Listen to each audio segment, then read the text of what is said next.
taxpayers at risk. I now recognize myself for 4 minutes to give an opening statement.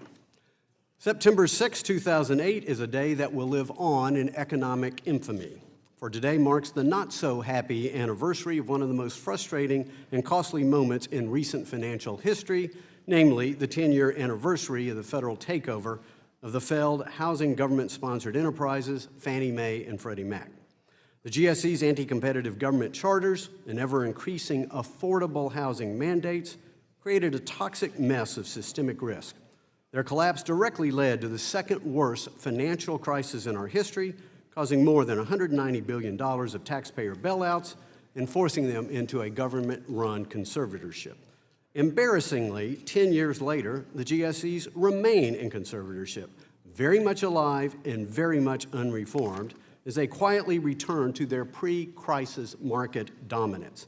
That's bad news for competition, innovation, and most of all, taxpayers, since the Congressional Budget Office has said their $5.1 trillion of mortgage obligations are, quote, effectively guaranteed by the federal government, unquote. Meanwhile, as several of our witnesses will testify, systemic risk is building yet again. The cost and risk of continuing to do nothing is rising and rising at an alarming rate. Reform, while critical, has proven elusive. For almost 20 years, I, along with the other handful of reformers, like Congressman Ed Royce, have labored in vain to replace the GSE's government-sanctioned monopoly with a new system based on competitive private capital, innovation, consumer choice, and market discipline.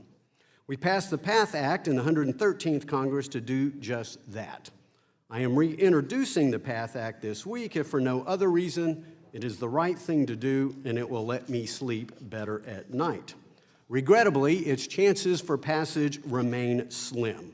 So as an alternative, I have decided to partner with Mr. Delaney on the other side of the aisle to propose a bipartisan compromise housing reform plan that preserves the government guarantee in the secondary mortgage market. In the time I have remaining in Congress, this is the plan I will pursue. Our discussion draft, which we will unveil later today, will repeal the GSE's charters, permanently ending their monopoly, and transition to a system that allows qualified mortgages backed by an improved private credit enhancer with regulated, diversified capital resources to access the explicit full government securitization guarantee provided by Ginnie Mae. I believe the plan will preserve much of what is demanded in the current system: liquidity, the TBA market, and the 30-year prepayable fixed mortgage. And it will do so while dispersing risk and leveling the playing field for all entrants into mortgage finance. Additional details of our proposal will be released later today. While by no means perfect, we offer this proposal as a grand bargain on how to move past an increasingly dangerous status quo. Codify an explicit government MBS guarantee into law, coupled with an accountable and effective affordability program, in exchange for placing the taxpayer in a catastrophic loss position only, diffusing the credit risk beyond two GSEs, and creating market competition. If the political will to enact such reform stalls in this Congress or the next, the administration can and should effectuate change. The President will appoint a new Federal Housing Finance Agency director in January. The director has broad, unilateral powers as conservator of Fannie and Freddie to dramatically reduce their size, scope, and functions. If Congress fails to act by early next year, I call upon the new director to institute these reforms administratively.